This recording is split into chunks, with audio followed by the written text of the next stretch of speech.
I'd like to say welcome to all the viewers. My name is Lukainso Tsita, and we at Encounters are privileged and excited to be speaking to Andrew Bergman, who's the director of this documentary, Men Who Speak Gayle, and Nathan Kennedy, who is one of the main subjects of the documentary.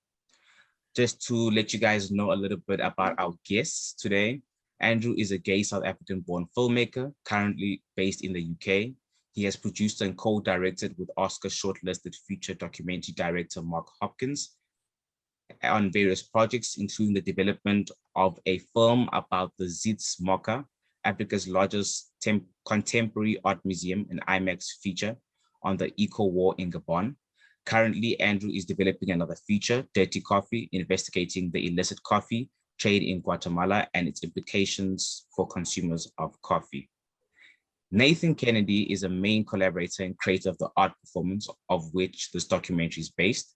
He is a young drag artist from Bonterhevel, one of the most dangerous areas in Cape Town, Cape Flats. As an artist, he sings and performs at the limited venues around the city, as well as stints as a performer on cruise ships. In 2016, he started self-broadcasting channel, Being Nathan Kennedy, which takes a highly entertaining look at his life as a queer colored man in the contemporary LGBTI South Africa. He is at the forefront of keeping the language Gayle alive and evolving, which he uses in broadcasting shows. It's a pleasure getting to have you guys here. Andrew, my first question for you would be, why was it important for you to make this documentary, and why was the timing right for it to be made now? Hi, Lukainso. Yeah, thanks. That's always a very important question to start off with. I think the timing of this happened over many years, actually. And originally, a good friend of mine, Farsi van Hasselt, she kind of stumbled across someone speaking Gayle, and we were chatting, and she was telling me about it. And I sort of, having grown up in Cape Town, I hadn't heard about it, and so that first thing really kind of interested me, and I think in terms of the timing, I mean, there's always pressure and violence on the LGBTI plus community, and there always has been. And for me, this was just one absolutely amazing aspect of the queer community that had a positive outcome to it. Gayle, the language, is fun, fabulous, and it's kind of this language that was born from oppression and is now sort of ultimate expression for a community. And so for me, this kind of build up to this oppression that was happening and has been happening was really important to explore Gayle relative to this. That's interesting. You mentioned how it kind of took years. So what were kind of the early discussions that brought or shaped the story to bring it to life? So is that question directed to me, Lukainso? Oh yes, sorry, Andrew. What were kind of the early discussions that shaped the movie, and in order to bring it to life, the documentary, in order to bring it to life? Well, the main discussion was when we sort of stumbled across and found Being Nathan Kennedy, and the fabulous person you see in this interview with us. And that kind of stirred all sorts of, I suppose, humorous bones in myself. And that's when it came to life, when we met for the first time. That's when I kind of understood it, put a face and a personality, and a fabulous personality at that, to this language, which we had been researching and reading up about. And then I think, I think finding out Nathan's talent in performance, in comedy, in really just a variety of of disciplines, really kind of opened up an opportunity to kind of use Gayle and all the skills that Nathan has to tell the story. And then I think with that, that's where it began, really with Nathan. And then again, kind of, you know, a lot of the stuff just, I suppose, one thing led to another, and it was the discovery here and discovery there. But then we found out that there was the other main character, Louis van Brakel, in Prince Albert. And then, we started having discussions with Nathan about going up there, maybe meeting him for the first time. Okay. And Nathan, this question's for you. Andrew mentioned how, you know, before he hadn't actually known about the language Gayle. I wanted to ask, what would you characterize as the main factor for Gayle to shift from being a codified secret language to being taking a new form of performance speech that attracts people from outside its originally intended community?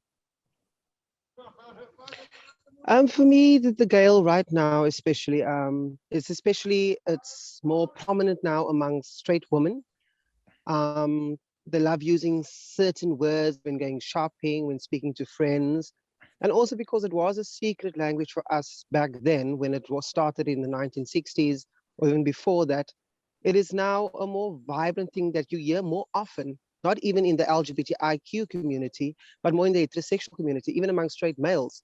They'll use certain words like Nancy or Beulah or Paula or Lolly or Sonia. And it's actually shocking when I found out it's been spoken in so many countries across the world. And I thought it was only based in Cape Town, but it has traveled so far. Okay, and having grown up in Cape Town, what was it like, you know, growing up being gay in Cape Town back then as it is right now? Look, if I look back at about 15 years ago, it was quite strenuous. I mean, you will get the mocking, the name calling, especially in the color community. The biggest word that they use is morphe, which is something we don't really use because it is the same word as the K word that we use. So back then there was a lot of ridicule. I mean, a lot of mocking. You couldn't be yourself. You had to hide who you are. I can speak for myself. I mean, it took me some time even to be who I am today, because of every aspect, family, the church, the community. But right now it's more open and it's much more easier for someone to say, this is who I am. Okay. And maybe this question is for both Andrew and Nathan, but Nathan, you could go first. You guys found each other and you worked on this film. We all know the collaborative process is about understanding each other in the process of creating a work of art, so the same goal. How were you and Andrew able to foster a good working relationship in the making of this documentary? Well, Andrew pushed me beyond the brink. But that is what it was all about. I mean, by working with Andrew, I learned certain aspects of myself that I didn't know I was capable of doing. I didn't know about certain boldness that I had within me. So he was like a pit bull, pushing me and pulling me and pulling me. But at the end of the day, he bought the product that we required for the documentary out of me. Yeah, I think I was laughing there because I think probably one of our best stories, and I think it's a sort of producer story, I suppose, but we needed to get rights to a song for the film. And Nathan, because he's got this amazing vocal range, sings all the diva hits. But, you know, a short film on a string budget, where are we going to get the money for those rights? So we tried everything to get these rights. And eventually about 2 weeks before I was flying back to South Africa to shoot this, I said to my producer, I said, look, we don't have any rights to a song, and this is the absolute, it's the pinnacle of the film. The film won't exist without a song in it. And so I said to him, oh, right, actually, hang on. My cousin's a producer in Cape Town. He's going to write a generic disco track, and then Nathan's going to write a song. I hadn't told Nathan at this point. And so, yeah, I the next day I told Nathan, I said, listen, Nathan, so this is the plan. Nathan, being Nathan, I think just took a big gulp and said, sure, no problem. And then I remember arriving, flying in on the Monday, picking everyone up, and we drove straight to Prince Albert. And I remember in the car and saying to Nathan, so how's the songwriting going?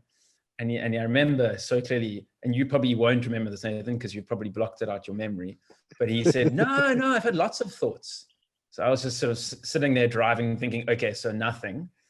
And then we got there, and you know, we had a whole shoot plan, so we really didn't have a lot of time, and we had to perform this. Well, Nathan had to perform it for the first time on the Friday, actually. Yes. And I said to him, okay, Nathan, tomorrow, I'm making you a strong coffee. We're getting up early, and we are writing the song. And yeah, I remember we got up and we were sort of at our B&B in the Karoo, plastic chairs and tables, out, you know, looking out into the desert. And Nathan arrives in the morning, and I was just thinking, we've got so much stuff to do. Now we're going to have to write a song in one morning. And I remember I said, so Nathan, let's start. And he said, no, I actually stayed up a little bit late last night, and I put some stuff down. And so I said, okay, great. Well, you know, let's see. And I played the song on my phone, the backing track, which we had just had recorded in 3 days, I think. And Nathan I was absolutely amazed. It actually gave me goosebumps just thinking about it. Nathan just belted out this unbelievable gay anthem called Beef or Bush, which he had written the night before. Which features in the film now. And then and then Nathan went on to perform it live for the first time in a 45-minute set show on the Saturday. So I think you said that I pulled you and pushed you. I was the one who stayed up late that night and wrote the whole song. So you can blame it all on me if you want, Nathan, but that was all you. Andrew, it's you know, it's stories like this. You know, you mentioned how you kind of had to do this film on a short, you know, on a short budget. What were kind of like the challenges that you had to overcome as a team in order to be able to finish making this project? Yeah, I mean, that was certainly one of the biggest challenges, I think. Otherwise, I think it was just, I think it was also in the edit. I was doing the edit also. For me, that was quite tough. I had a vision as a director of what I wanted to see, and that had been in my mind for a long time. Especially in a kind of documentary that we were doing where it wasn't a fly on the wall. It was a bit more facilitated. And so we kind of set it up in that way. And so you kind of expect almost a little bit more control over your vision, which is never the case. It's documentary. And so when it came to the edit, I was doing the edit also in a very short period of time. Over Christmas, I think actually on Christmas Day, I finished editing. Yeah, on Christmas Day, I finished editing the first pass at like 12 or something, and then went and joined my family. And so that was quite stressful. But I think we had an amazing team. Timbisa and Georgie, the producers at Caspian Films, they gave us a lot of room, a lot of faith. It was kind of like it was myself, Nathan, Anton, the DOP, this little team, and then my friend Francie, who originally told me about this, who helped us out a lot in Prince Albert. Mm. It was kind of like we were just this kind of core team, and we were on this adventure together, discovering this language and meeting Louis. So it really had that kind of feeling to it, which was great. And I think more to that afterwards. I think one of the best things for me was after we sort of wrapped shooting on the Saturday, when Nathan gave this performance at the theater to this very unsuspecting sort of mixed match crowd. But everyone that we had filmed, and we actually, when we were there, we discovered, someone told us that there was a group of drag queens in the township of Prince Albert, Noordeng. And we went and met and filmed them, but they didn't end up making the final cut of the short. But you know, they were part of this process and filming. They came to watch. Everyone, crew that we had filmed it, that we had met, Louis, we all went to the Bush pub after the performance on the Saturday and had an amazing party with everyone involved in the film. It wasn't like we just went and filmed people and said, oh, thanks very much, we got you on camera, never speak to you again. Everyone was really a part of this whole film, which was amazing. And we had fun doing it also.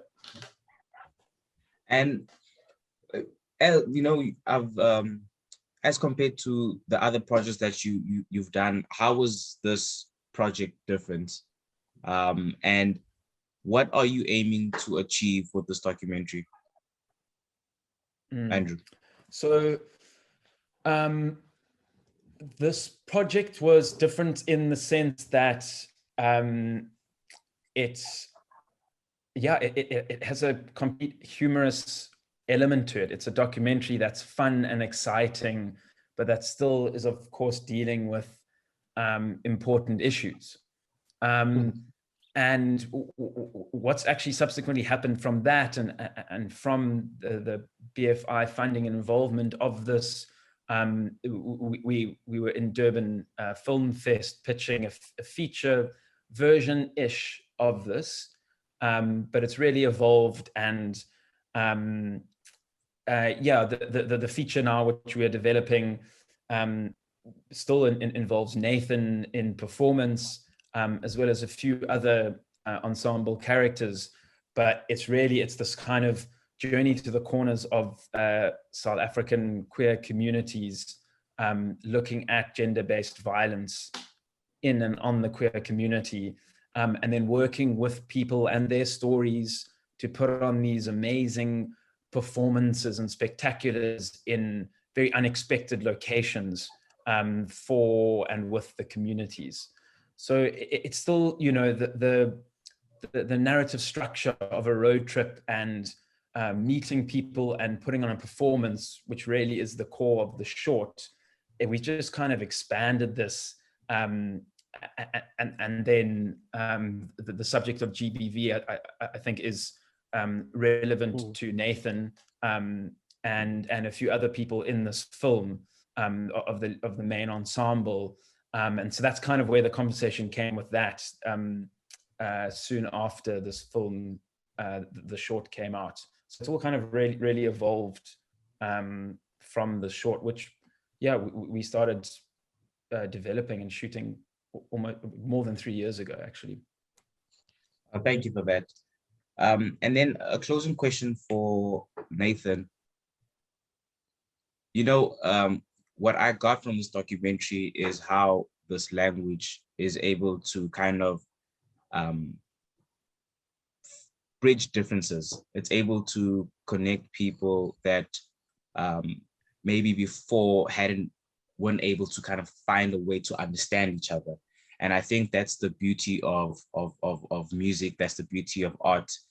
How do you see Gayle as a performance art that you use as a language evolving in the future, and what kind of your hopes for it?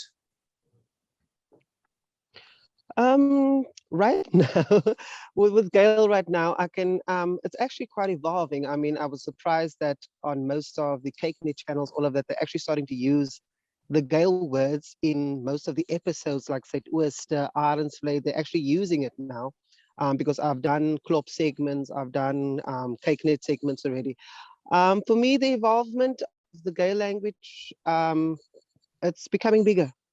We thought it's busy dying out in Cape Town. It's dying out in South Africa, but it's actually evolving so much that I've even heard it being spoken in Abu Dhabi. And and and I was shocked that I was like, okay, so we're actually doing something here. We're doing something here. But at the end of the day, it's people are getting to know the basics now, and they can actually go into, for example, if you surrounded by a lot of drag queens or you in a gay club, you can actually kind of understand what is happening and on what's going on around you, and you can actually also interact in the same way, because most of the time you'll pop in a word or two here or there, and most of the time some people didn't understand it, but right now they can actually interact at the same time within our LGBTQI community. Thank you so much.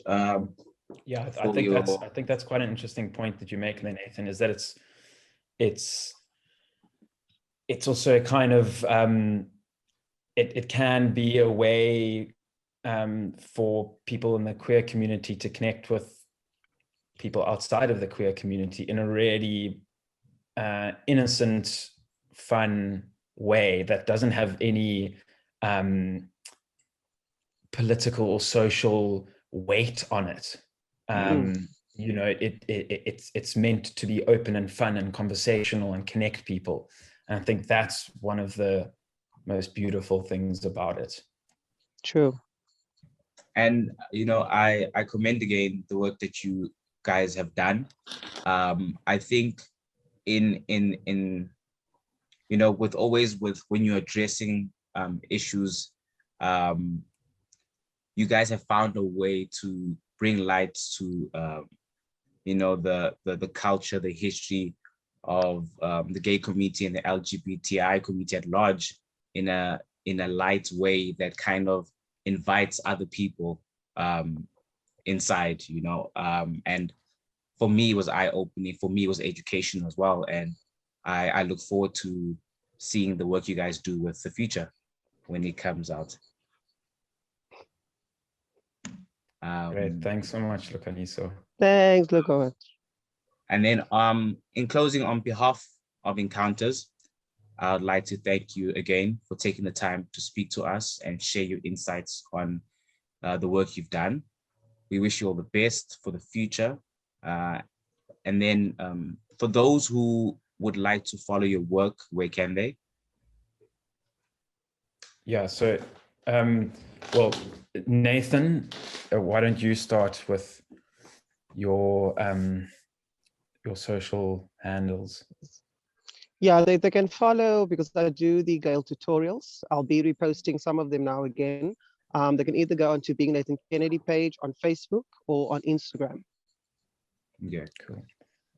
And then, yeah, you can just check out nyctfilms.com for our work. And Caspian Films is the production company that we're working with on this too. Thank you so much. I'd also like to thank the festival sponsors for their support and the public for joining us. I ask that you, as the public, continue to engage with us on our social media platforms, which you can connect with through going to encounters.co.za. Again, thank you, Andrew. Thank you, Nathan. And it was a pleasure having you guys here today. Thanks. Thank you. So, cheers, Bushi. Bye.